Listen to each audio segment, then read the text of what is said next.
College কর্তৃক আয়োজিত পুরস্কার বিতরণী ও সাংস্কৃতিক অনুষ্ঠানে উপস্থিত সবাইকে আসসালামু আলাইকুম। সুনামগঞ্জ মেডিকেল কলেজ দেশের 37তম সরকারি মেডিকেল কলেজ। পেরিফেরি মেডিকেল হিসেবে আমাদের মেডিকেল কলেজে অনেক লেগিংস রয়েছে।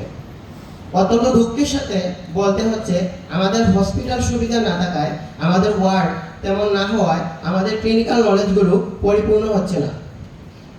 একজন স্টুডেন্ট যদি রোগীর কাছাকাছি আসতে না পারে, তাহলে সে কখনোই ভালো ডাক্তার হতে পারে না।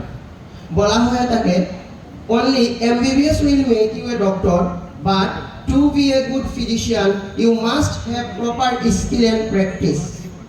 কিন্তু এই মেডিকেল কলেজে আমরা MBBS ডিগ্রি পেলেও স্কিল ডেভেলপমেন্ট বা প্র্যাকটিসের কোনো সুযোগ পাচ্ছি না।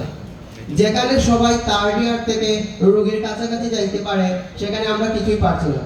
তাই আমরা কতটুকু ভালো চিকিৎসক হব, সেটাও আমাদের কাছে আজ প্রশ্নবিদ্ধ হয়ে দাঁড়িয়েছে।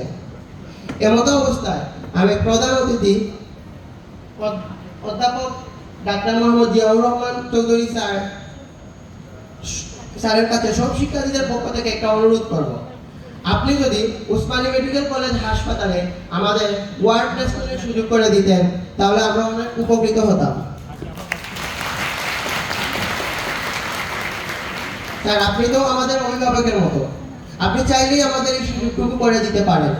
তাহলে আমাদের ভালো চিকিৎসক হওয়ার রাস্তাটা সহজ হতো, যা দেশ ও জাতির স্বাস্থ্য সেবা অনেক জরুরি। এবং আমরা এখন 4th ইয়ারে আছি, সামনে আমরা 5th ইয়ারে উঠবো, এবং 5th ইয়ারের জন্য আমাদের এটা খুবই দরকার স্যার, এবং স্পেশালি ব্লক পোস্টিংটা আমাদের জন্য খুবই ইম্পর্টেন্ট একটা বিষয়। তাই আমি স্যারের কাছে আশা করছি, আমরা যেন আপনার বক্তব্যেই ঘোষণা পাই যে আপনি আমাদের উসমানী মেডিকেল কলেজ হাসপাতালে ওয়ার্ডে শুরু করার যাবতীয় ব্যবস্থা গ্রহণ করবেন। এই আশা ব্যক্ত করে আমি আমার বক্তব্য এখানে শেষ করছি।